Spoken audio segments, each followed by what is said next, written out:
Hey guys, I hope all of you are staying safe and preparing well for CAT. Not a long time back, we conducted a session on objective thinking in QA.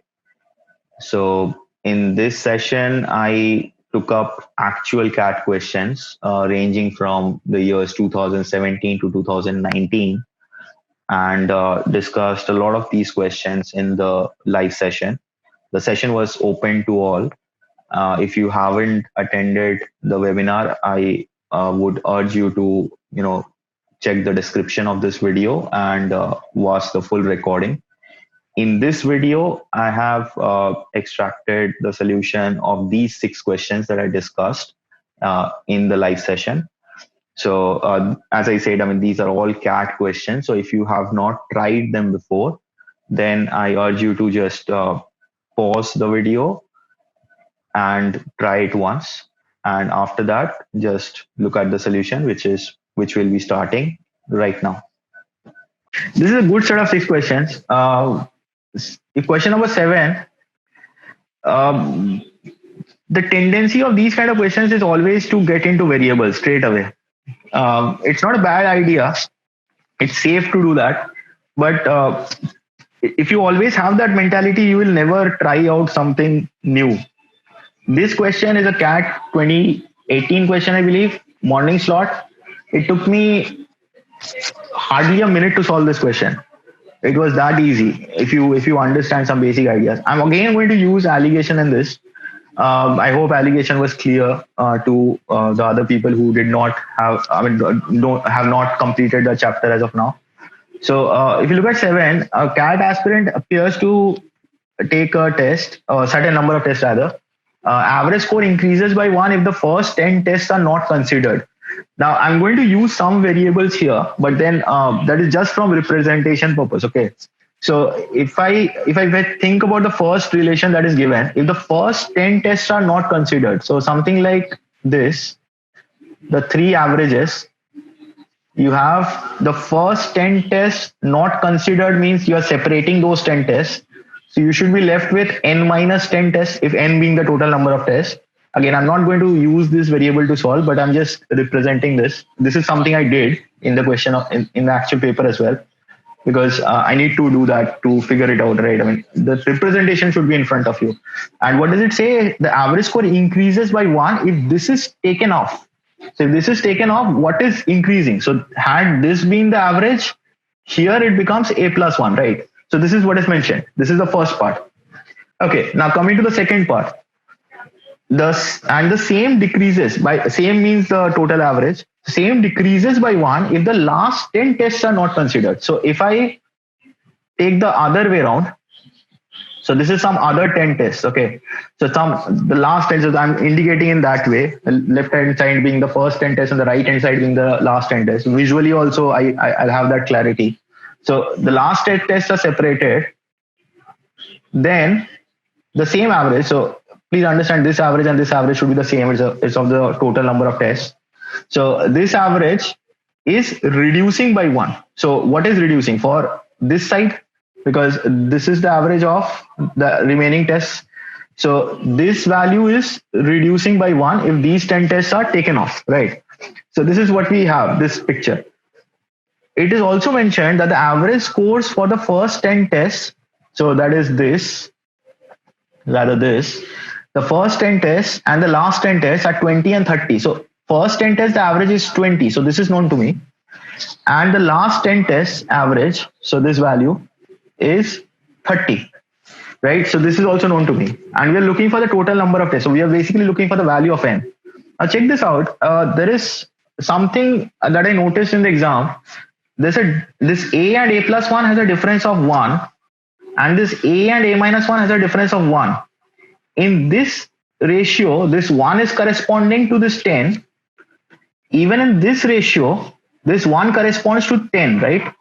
Now, whether you check this ratio or this ratio, either one of them, with 10, you always have this n minus 10, right? So what I understood straight away is, whatever is the difference here, there should also be the same difference here. Let me explain this to you. Suppose I do not take that. Suppose I consider the average is 24 or something. So if this average is 24, this average should also be 24, right? Now consider this fact. Now this 24 and this value already has a difference of 1, right? So from this ratio, what is the value that I'm getting for n? So this is corresponding to 1 difference. So, and this is corresponding to what? 6 difference. So this should be in the ratio 6:1. Basic allegation, right? 30, 24, this is 6. This we already know the actual difference is 1. So this is 6:1, isn't it? So this implies that this value is 60. But check this first ratio. This difference is 1 corresponds to 10. And this difference is 4. So we should have this in the ratio 1:4. So according to this n minus 10 corresponds to 40. Now, how can n minus 10 be equal to 60 as well as 40? This is not possible, right? So again, I'm repeating whatever I observed. So I'll just explain that part once more. I know that, yeah. So I know that this difference is actually 1, which corresponds to this 10. This difference is also 1, which corresponds to this 10. Not only that, along with this 10, I have an n minus 10 here. Along with this 10, I also have an n minus 10 here. So this I observed very quickly. So once I know this, I know that this difference should be same as this difference, or 20 and 30 ka average. So if you have something more than 20 and that much less than 30, so this value should be bang on between 20 and 30, right? So this value should be 25. So if this is 25, then what are we getting? From any one of them, you can figure this out. There's a difference of 5 year and a difference of 1 year. So these two should be in the ratio 5:1. Check here also, you're getting the same thing, 1:5. So because this is 10, so this should be 50. So n minus 10 is 50, implies n is 60. So that is the answer. So that was the actual answer also, by the way. So this is what I did for this particular question. Taking this off, if you have any doubts, let me know. Question number 8. In an examination, the maximum possible score is n, while the pass mark is 45% of n. So whenever I have these kind of things, I can do this mentally itself, the line number thing. I'll show you by drawing it, but this is something with practice, you can do it mentally itself. A candidate obtains 36 marks, but falls short of the pass marks by 68%. So what I know is, so there's a total marks, out of which there's a pass marks. So this is the pass marks, which is 45% of the total. So 45% of this is this. A candidate who obtains 36 marks, shorts fall of this passing marks by 68%. So what does that imply is that this candidate gets 32% of the pass mark, right? If it falls short by 68%, then it's getting 32% of the marks, right? So effectively what I know is this 36 is nothing but 32% of 45% of the total, right? So whenever I have a question like this, I won't even write this step, but for now you can do that. See, percentage is by 100, right? So first of all, what I'll do is I'll not treat 2% things. 1% is sufficient. So I'll just take this off and put a couple of zeros here. So this part is done. Another thing, I always try to make this 36 if possible from these two numbers. So 32 and 45, I hope you can see this. If you take a 4 out of this and a 9 out of this, then this 36 goes off, right? So you're left with 100 here, and that is corresponding to 40% of the total. So the 40% of the total is 100, then 80% is 200, and 20% is 50. So the total adds up to what? 250. So 250 falls in this range. It's that simple, question number 8. So I hope that was understood. Again, if you have any doubts, let me know, especially the calculation part. So that is for question number 8. Number 9, Lalita and Raju have some marbles. So Raju and Lalita have in the ratio 4:9. It's the same idea. I've discussed this kind of idea previously also in classes. We have used these ideas too many times. So Raju and Lalita, we have 4:9. And Lalita gives some marbles to Raju. So that becomes 5:6 after the transfer, right? Now, if Lalita is transferring some marbles to Raju, then the total number between them two is not changing at all, right? So what you have to do first of all is get a parity in the total. So in this case, you have a total of 13. And in this case, you have a total of 11.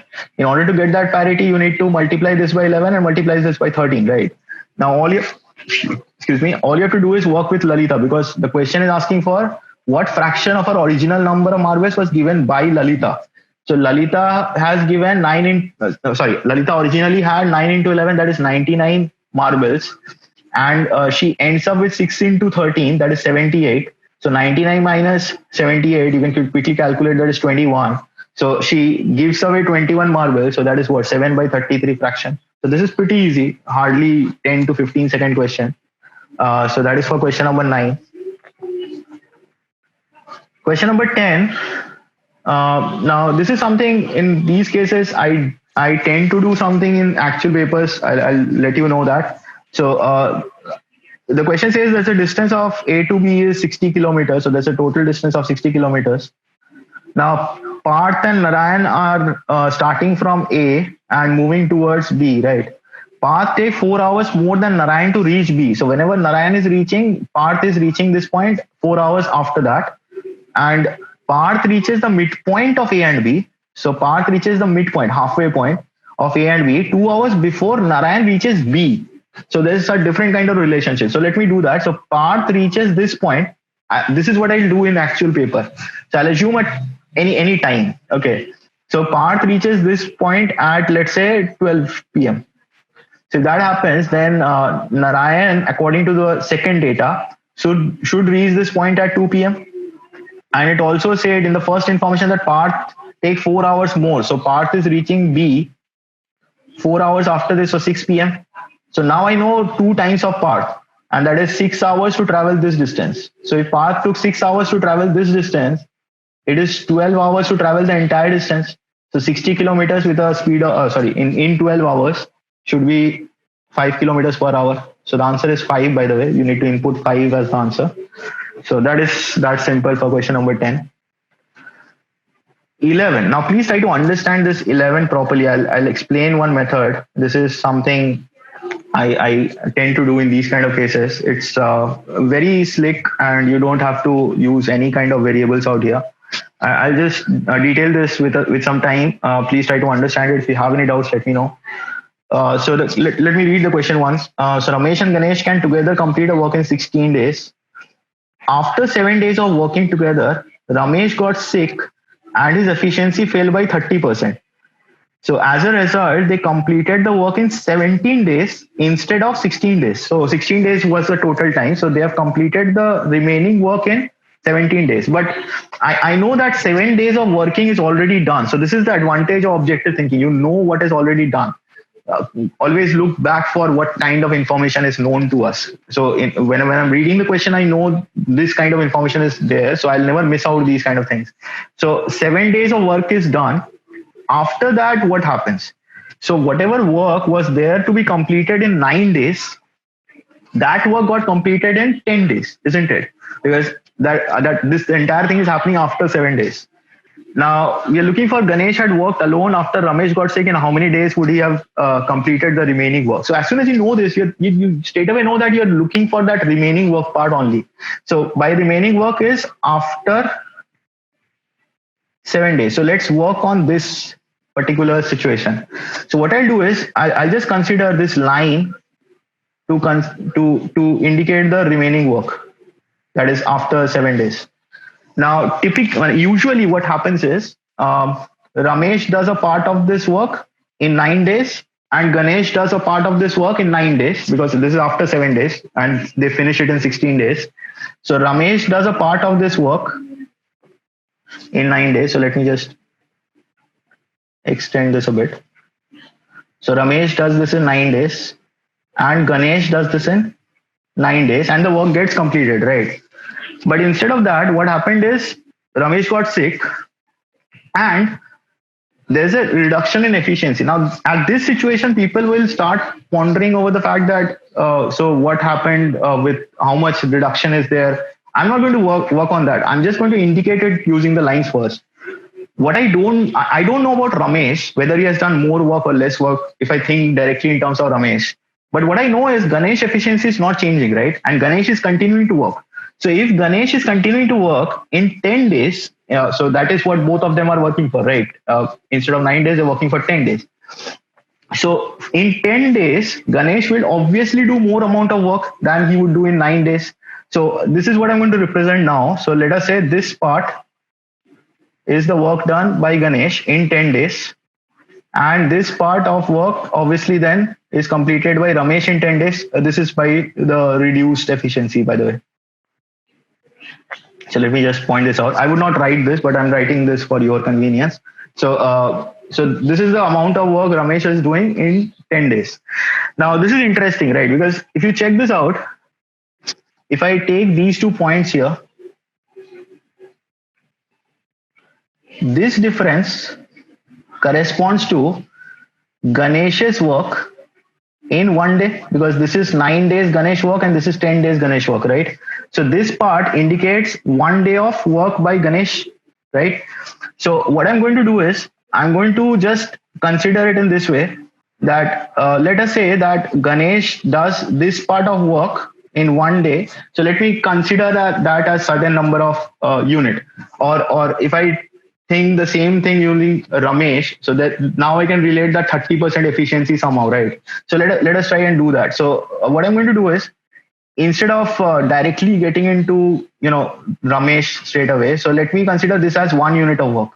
So if this is 1 unit of work, then this part should correspond to 9 units of work. So if you check this Ramesh's days here, 9 and 10.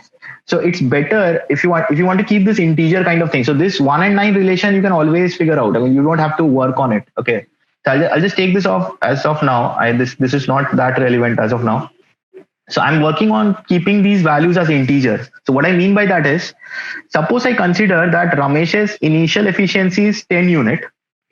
So this part of work should correspond to 90 units, isn't it? Now we know that the 30% reduction in the efficiency, right? So if Ramesh was working with 10 unit efficiency initially, now Ramesh is working with 7 unit efficiency. So this part of work should be 70 unit. So now check this, that this was that main focus, right? So this difference should be 20 units of work, right? I hope this is understood now. So this part is 20 units, and that 1:9, you can use it now. So this is 20 units. This entire thing should correspond to 180 units of work. And you already know that this is 70 units of work. So I'm assuming that Ramesh initial efficiency is 10. So Ramesh reduced efficiency is 7, right? There's a 30% reduction in Ramesh's efficiency. I hope you remember that. So in 9 days, Ramesh would complete 90 units. And in 10 days with reduced efficiency of 7, Ramesh will complete 70 units, right? So this is 70 and this is 20, isn't it? And now relate the same thing using Ganesh. So if Ganesh does 20 units here, we'll do 180 units here. So this remaining work corresponds to what? A total of 90 plus 180, so that is 270 units. So this is done. And our focus point was the remaining work only, isn't it?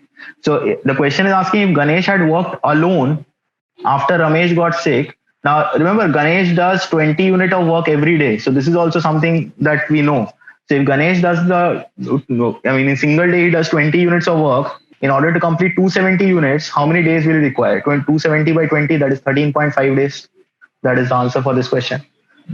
Okay, so this is the idea here. So if you use this line number thing, you can use it in time, not only in time and distance, you can use this in time and work also. Those who are enrolled with us, they know a lot of questions in time and work I've done in the classes, actual one, with this line number technique, right? So this is something you can visualize, and this becomes very easy. So that is for question number 11. If you have any doubts, just let me know. I'll do take up Q&A also for this particular question. Okay, moving on to the next one. So the last one of this slot. This is pretty simple. I mean, there's nothing to do here. So we have 5% loss on pen and 15% gain on the book. So Karim is gaining ₹7. And if you have a 5% gain on the pen and 10% gain on the book, then he gains a total of 13 rupees, right? And check that we are looking for the cost price of the book. So the interesting thing that I observed straight away in the question is, in the first equation, you can put it in equation, put it in information, whatever you want. So in the first information, you have 5% loss on the pen. On the second one, you have 5% gain on the pen. So this gain or loss is on the same cost price, right? The pen only. So if I add these two information together, the pen factor itself vanishes, isn't it? On one side, I have 5% loss on the same cost price, and another side, I have 5% gain on the same cost price. So that pain is out of consideration. So if I add these two information, what I have is effectively 25% of the cost price of the book. So 25% of the book's cost price is how much? 7 plus 13, that is 20 rupees. So the book's cost price is 80 rupees. So that is the answer for this question. So that was it for this 6 questions. So I'll take the questions now. So I hope you enjoyed the video. This is just a bit of example of how you can employ objective thinking in these type of questions. As I mentioned at the beginning of the video, in the entire recording, you will understand me explaining this idea on many more questions. So I hope you guys go and watch the full recording. The description will have the link for the same. And if you feel that this kind of training will help you, then you can go and take a trial of our comprehensive course. You'll understand how we develop the basic reasoning skills of each and every aspirant from the very grassroots level. It's a very simple test if you start thinking in the right way. So that is our focus, to help you think in the right way. And coming back to the video, if you did like it, then please click on the like button, and also subscribe to the video if you are, subscribe to our channel if you have not done that yet, and click on the bell icon. It will send you notifications in your mobile apps or desktop apps if you use that for YouTube. And also share it among your friends, whoever are CAT aspirants.